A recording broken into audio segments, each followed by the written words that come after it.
ఏం చేశాడంట, నన్ను తన్నుటకై తన మరాన్ని ఎత్తాడంట.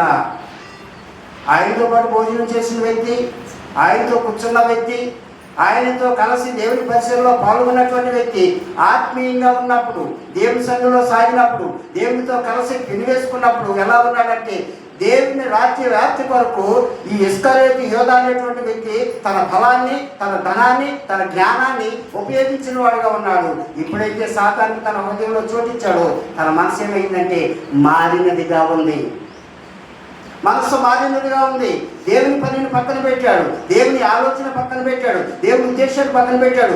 దేవుని రాజ్య వ్యాప్తిలో తను కూడా ఒక సాధనంగా ప్రభువుని వెంబడించి 12 మంది శిష్యుల్లో ఒకడైనటువంటి ఈ యోధ అనేటువంటి వ్యక్తిలో సాతాను ప్రవేశించగానే ఏమైందంటే తన మనసు మారినటువంటిదిగా ఉండి, ఏ ఇంటి దగ్గర అయితే భోజనం చేశాడో, ఏ వ్యక్తి అయితే స్నానం చేశాడో ఆ వ్యక్తినే తనటానికి చేసేట మడిమను ఎక్కిన వాడిగా ఉన్నాడంట. కొన్నిసార్లు మన పరిధిలో మనం ఆలోచన చేస్తే, కొన్నిసార్లు మనం స్నేహం చేసిన వాళ్ళు కొన్నిసార్లు మన మీద వ్యతిరేకులైనా మనకి విరోధంగా మాట్లాడుతున్నా కానీ ఏమంటామంటే, అరే వీడు నాతో పాటే ఉండి, నా దగ్గరే తిని, నాతోనే ఉండి, నేను ఇచ్చిన బట్టలు కట్టుకుని, ఎవరికి లేకపోతే ఇన్ని కోణాల్లో నేను సహాయం చేశాను.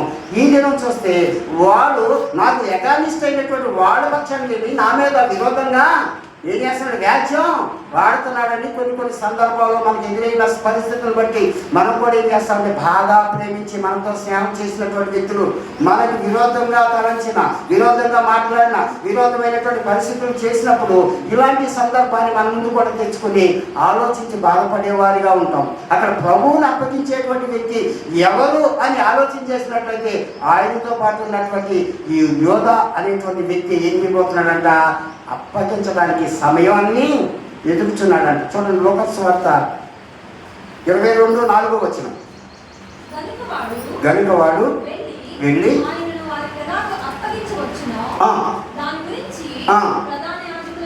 ప్రధాన యాజకులతోనూ అధిపతులతోనూ మాట్లాడాను. అందుకు వారు సంతోషించి వారికి ద్రవ్యం ఇయ్యాలి సమ్మతించిరి. చాలండి. అలాగే చూసినట్లయితే మార్క్స్ వార్త 14వ అధ్యాయం 10-11 వచనాలు కూడా చూద్దామండి ఒకసారి. మార్క్స్ వార్త 14వ అధ్యాయం 12 మందిలో ఒక్కడకు ఇస్కరియోతు యోధ ప్రధాన యాజకుల చేతికి వారు విని సంతోషించి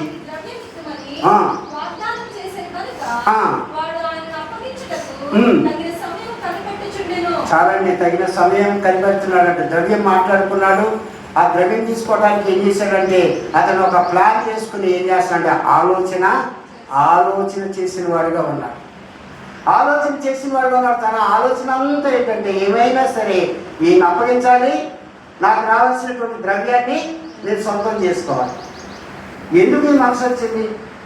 ఏదో గురించి మనం ఆలోచన చేస్తే ఎంతో త్యాగం కలిగి అన్నదమ్ములను, అక్క చెల్లెళ్ళను అందరినీ విడిచిపెట్టి ఆయన రమ్మని పిలువగా శిష్యులు వచ్చినట్లుగా ఆయన కూడా వచ్చిన వాడిగా ఉన్నాడు. ఆయనతో కలిసి ప్రయాణం చేయటానికి, ఆయనతో కలిసి నివాసం చేయటానికి, ఆయనతో కలిసి అనేక స్థలాలకు వెళ్ళి అనేకులను బాగు చేయటానికి వారిలో ఒకరిగా రానున్న దినాల్లో దేవుడు అప్పగించినటువంటి పనిని తన భుజాల మీద కూడా వేసుకుని ఏం చేయడానికి సిద్ధపడ్డాడంటే దేవుని రాజ్యవ్యాప్తిలో సాధనంగా వాడబడాలనేటువంటి ఒక తీర్మానం, సమర్పణ కలిగినటువంటి వ్యక్తి సాధారణకి తన హృదయంలో చోటివ్వగానే ఏమైందంటే ఆశ పక్కకెళ్ళింది, ఆలోచన పక్కకెళ్ళింది. తను చేయాలనుకున్నటువంటి దేవుని పనిని పక్కన పెట్టుకుని తన ముందు ఉన్నటువంటి గోలు ఏంటంటే దేవుడిని అప్పగించడం, రెండోది 30 ఇంటి నాణ్యాలు తీసుకుని సొంతం చేసుకోవాలి. ధనాపేక్ష సమస్త కీడులకు ధనం అనేటువంటి ఆశ అతను ఏం చేసిందంటే ఆత్మీయమైనటువంటి ఆశీర్వాదాన్ని దూరం చేసింది. శారీరకమైనటువంటి ధనం కనబడుతుంది, ఆత్మీయమైనటువంటి ఆశ, ఆలోచన అంతటిని పక్కన పెట్టి ఏం చేసిందంటే దేవుని నుండి దూరం చేసి దేవుణ్ణే అప్పగించడానికి అతను ఏం చేసిందంటే సాహసించిన వాడిగా ఉన్నాడు. 5వ వచనం అదే అధ్యాయం 22,